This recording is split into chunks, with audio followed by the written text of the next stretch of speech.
Recently, Macungie Township purchased 190 acres of prime farmland. This is known as the Wiener Tract, but it was formerly the Jarrett land.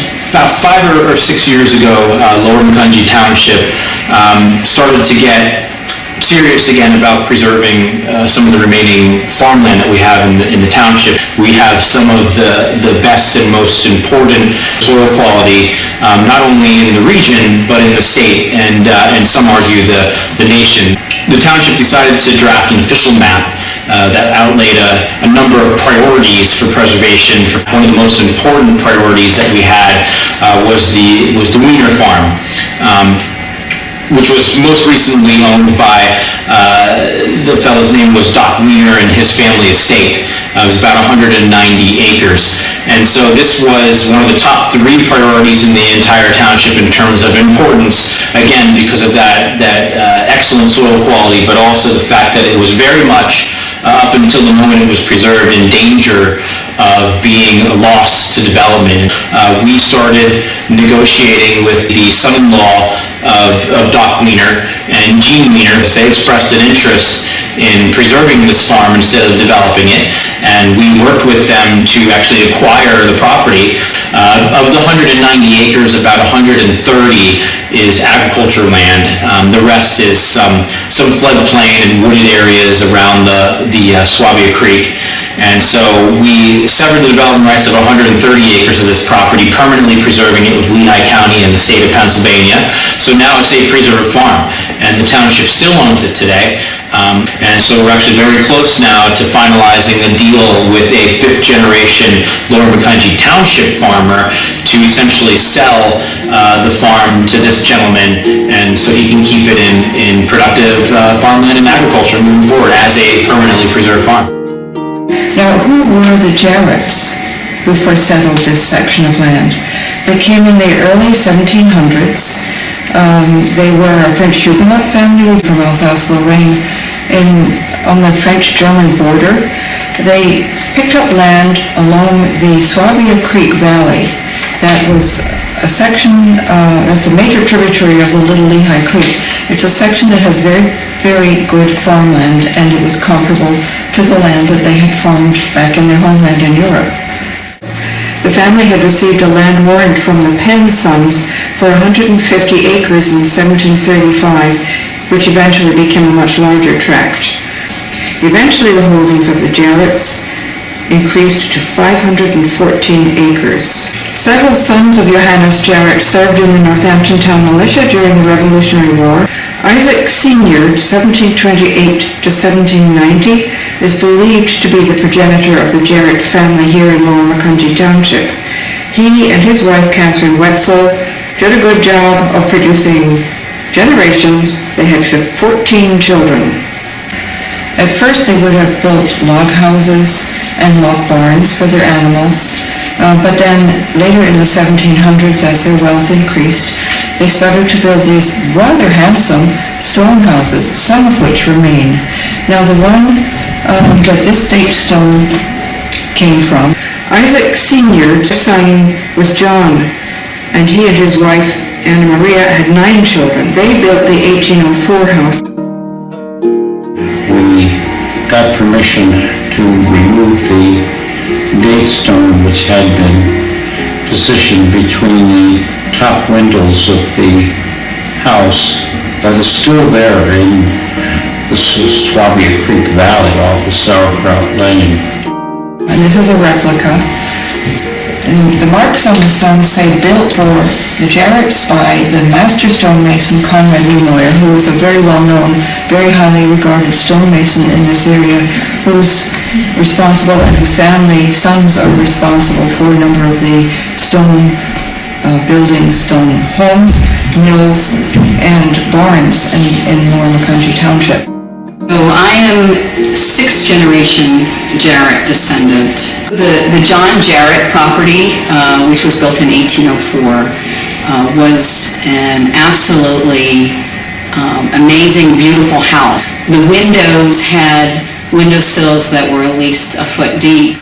You walked in the front door and you were greeted with this amazing staircase that went up to the 2nd floor. So you had a full foyer with a beautiful staircase, and rooms, very large rooms on each side of the foyer. You could definitely imagine the one being a sitting room to entertain, and the other one on the other side would have been a formal dining room that then led to the kitchen. Off of the kitchen, there was also a back stairway that was often used, for perhaps the maid to go upstairs to a maid's quarter. So it was definitely evident by, looking inside the house that they were fairly well-to-do for the time.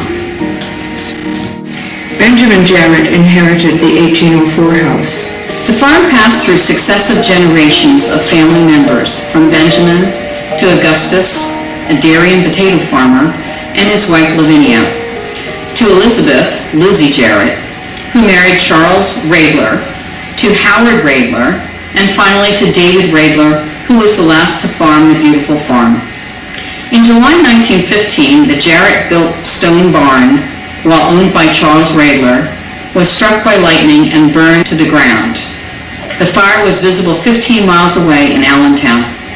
With the assistance of his son George, a World War I veteran, Charles promptly built a new frame barn with a gambrel roof. David Radler sold the farm to developer Dr. Edward Weiner in the 1980s. After the farm was sold, all of the structures on the property were neglected, vandalized, and left to deteriorate. In 2011, the second barn was destroyed by fire of unknown origin. Isaac Sr.'s son, Henry Lighthorse Jarrett, played a prominent role in the Freeze Rebellion of the 1790s, served as Justice of the Peace, and later became Sheriff of Northampton County. In 1812, after Lehigh County was formed, he became an attorney in this county. His property is believed to have been near where Brookside Country Club was established along Brookside Road. Former Jarrett Farm, which became a Lichtenwalner Farm in 1876, and across the street, across from Brookside, is an additional farm that's still part of the Jarrett Farm, but was also a Lichtenwalner Farm. And both of these are just north of the former Brookside Country Club clubhouse. There were other Jarrett homes built in the surrounding area in this 350-acre tract, including the township building. The structures in the approximately 1940. Originally, General Trexler loaned his horses to the Brookside Country Club to drag the fields to create the fairways and so forth, which would have been in the 1930s, 1920s, 1930s. My grandfather boarded the horses for the construction of the greens and so forth. The pool was built in 1940s. This area here is where the tennis courts currently exist. They originally were clay courts, and we ended up becoming friends with people that traveled all the way from California and slept in my father's fields while they played in tournaments at Brookside Country Club. So it was a popular club and known for its tournaments. This is the original barn that Brookside Country Club bought and the property in 1929. As you can see how big it is. And when Brookside bought that, they cut off 8 feet of this barn to look like this. I was one of the earlier, not the earliest, but one of the earlier house managers at the Brookside Country Club. That would be 1959, 1960, maybe 1963, in that era. And I came here for the job, and I came from Baltimore Road, and I turned left onto Brookside Road, and once you got past those few houses that are at West Coastville, it was mostly farm fields. Out till we got to Lower Macungie, which had Ibox Tavern on the left, and the Shell Station, which never ever seemed to be open to me. And then more fields and farms until we came to the curve, and lo and behold, there was this big barn. It was the country club. And I went in there, and it was a very a very rural, rustic sort of country club. The only reason the club was able to position itself the way it did was because there was no traffic on Brookside Road. Without even looking to just cross the road, it was sort of like that was part of the property. And occasionally, they'd be offended, you know, if a car came by. So all of the factors we looked into it was advisable to go across the road and build a new clubhouse. All the studies we did, it had to make sense. And then also all the weddings we had all the time, they used to park up on the hill, and we had a driving range here, and they used to hit cars. It was time. Lower Macungie Township, they were way over in here with a small building. And we approached them for them a good price, and they sold it. And then we moved on April 24th, 1989. The total area settled by and farmed by the Jarretts extended from beyond Macungie Road to Willow Lane, east-west, and Indian Creek Road to Sauerkraut Lane, north-south. Many generations of the Jarrett family prospered in the valley of the Swabia Creek. They were the predominant family of the central part of Lower Macungie Township and intermarried with many, if not most, of the other early families. My great-grandfather was Walter Jarrett Sr., who owned the farm that we always called the Jarrett Homestead, but it is now owned by Annabelle Weaver. Yeah, so my grandmother, Maisie Jarrett, she was one of 6 children that were born on the kitchen table in that farmhouse. 5 children were her mother's. Walter Jarrett Sr., my great-grandfather who lived in the Jarrett Homestead, was a farmer as well as a butcher. He was quite well-to-do, and he was known in the community for being able to lend money to other people for purchases, large purchases. He provided for each one of his 5 children a house.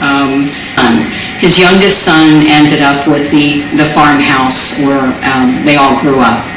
So Walter Jr. was the baby of the family and was the last of the Jarretts that lived in the farmhouse, and he lived there until the 1990s. He did have a bigger offer for his property in the farmhouse from a local builder.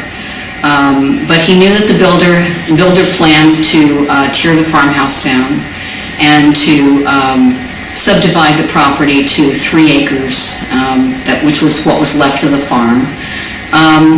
And he decided he didn't want that to happen to the remaining piece of the farm that was left. So he decided to sell it to a contractor who planned to restore the farmhouse so that it would be livable for another family for a lot less money.